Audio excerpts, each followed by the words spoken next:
Je voulais vous montrer rapidement, parmi les innovations primées cette année, celle que je vous conseille d'aller voir. Alors bien sûr, il y a la médaille d'or avec l'ensileuse classe. Bon, c'est un outil qui de toute façon n'est pas fait du tout pour notre région, hein, trop gros, trop lourd.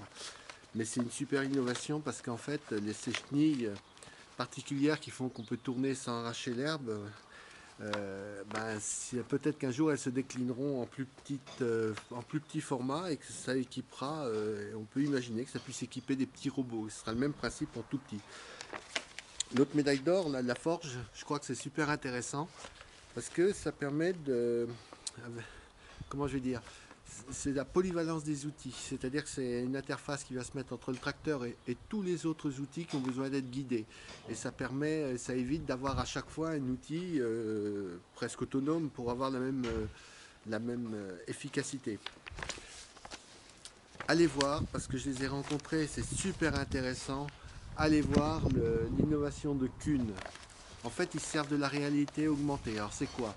Si vous êtes avec votre smartphone, pardon, vous vous mettez en position caméra et en même temps que vous,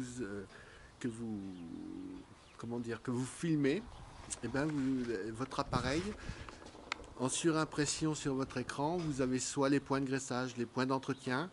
Et demain, parce que je sais que d'autres boîtes y pensent, eh ben on aura des interventions à distance par un mécano spécialisé qui guidera soit un autre mécano, soit l'agriculteur pour qu'il puisse faire sa réparation. Et cette solution-là aura aussi le mérite de permettre de pouvoir faire des diagnostics de panne à distance, puisqu'il suffira de filmer et le spécialiste pourra voir à distance ce qui se passe. Bon, nous, ce qui nous concerne le plus, en tant qu'éleveur, c'est l'innovation de Beiser avec sa remorque connectée, son râtelier plus exactement connecté.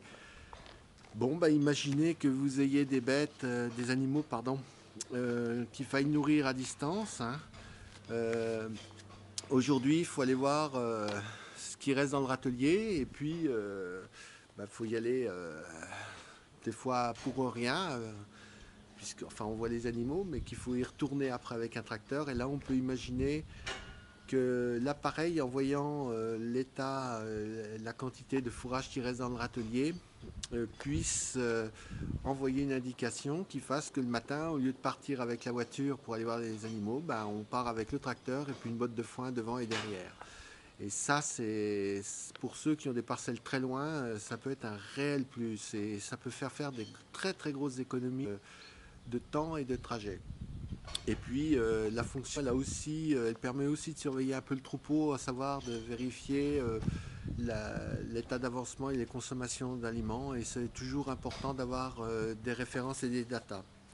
Les datas, on y vient avec un autre prix qui est à savoir de Trimble. Alors je ne sais pas comment ça se prononce exactement.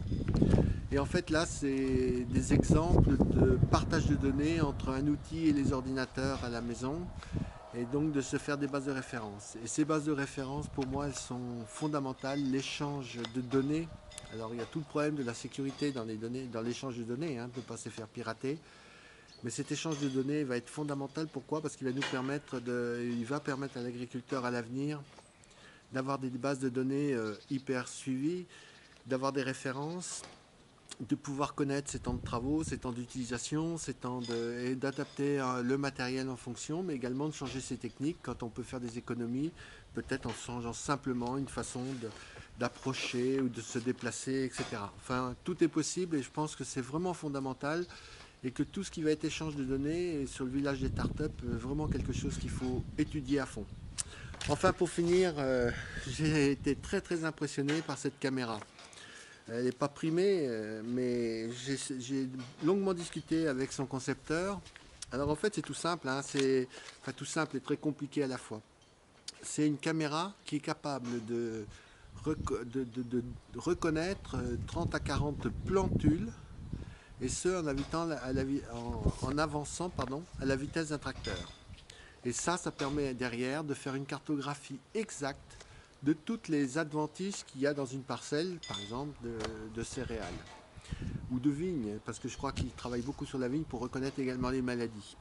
Et en fait, derrière cette cartographie, elle va avoir plusieurs fonctions, mais la première, c'est déjà de savoir exactement et réellement quelles sont les plantes adventices, donc néfastes pour la culture, et donc de déterminer les produits qu'il faut, bien évidemment, pour les détruire tant qu'on sera en désherbage chimique.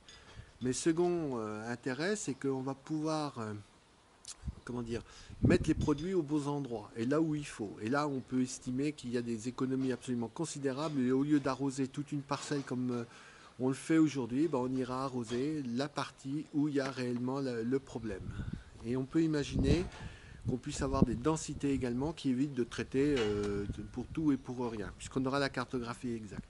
Mais moi, je vois le plus long terme. Et le plus long terme, une caméra comme ça, si elle équipe les robots, elle va pouvoir, les robots désherbeurs qui vont arriver, là, qui commencent d'arriver, elle va pouvoir permettre d'enlever juste la plantule qu'il ne faut pas. Et si au mois de mars, le robot se balade dans les parcelles et enlève juste la plantule, le désherbage chimique ne sera plus nécessaire. Et c'est une avancée absolument importante, voire extraordinaire, parce qu'elle va permettre aussi de régler le problème du conseil et de la vente des produits. Pourquoi?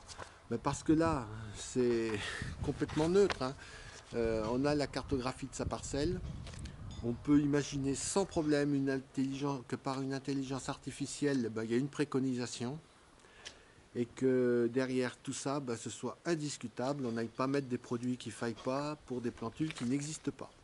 Voilà, donc c'est quelque chose qui, moi, à mon avis, est une préalable de beaucoup d'une très très grande évolution de l'agriculture. Pour finir, dans toutes les innovations que j'ai pu voir, concernent beaucoup trop, enfin principalement les céréaliers.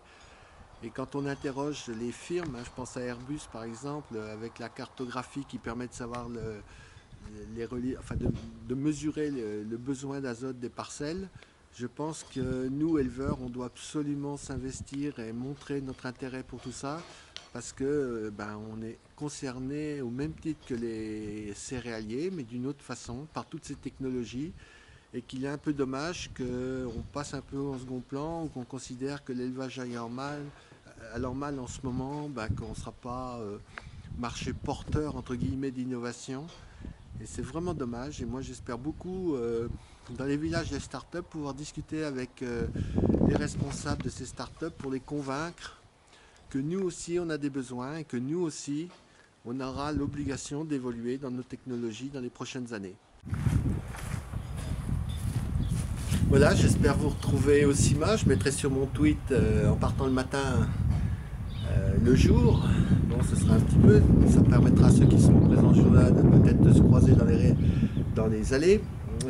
Sachant que ben, j'ai pas mal de contraintes, je vais essayer d'y aller le 27. Donc si j'y vais le 27, c'est la journée de l'élevage, bien sûr. C'est aussi parce qu'il faut que je cale ça entre le conseil municipal de la veille et puis les vaches qui sont là à côté et qui, elles, en espérant qu'elles me fichent la paix. Voilà, j'aurai beaucoup de plaisir à vous rencontrer éventuellement pour ceux qui seront. Et puis je vous souhaite à tous une très bonne visite et puis de très bonnes journées en attendant.